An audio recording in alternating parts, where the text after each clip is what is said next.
I don't think people realize how systemically important small to medium-sized businesses are to the economy.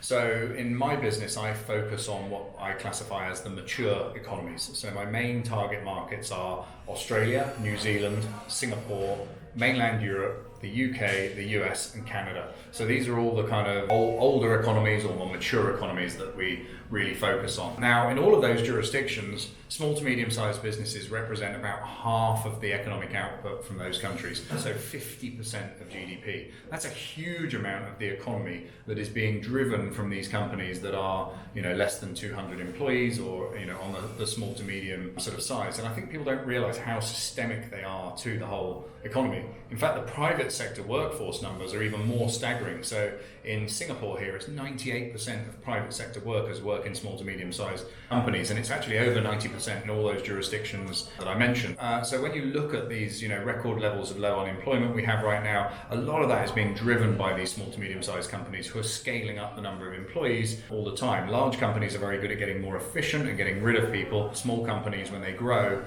tends to have a massive impact on employment. So small to medium-sized businesses, absolutely systemic to the economy, and yet overlooked by so many people. So it's an area that we focus on. We do our, all of our M&A activity is in that small to medium-sized business sector, and yet we really feel like most of the time we're the only game in town. When we go and meet these companies, no one else is talking to them. They can occasionally have a trade buyer in there or something like that, but basically there's nobody else playing in that space. So it's kind of like the largest segment of the economy is also the most overlooked and the one that has the most opportunities in it.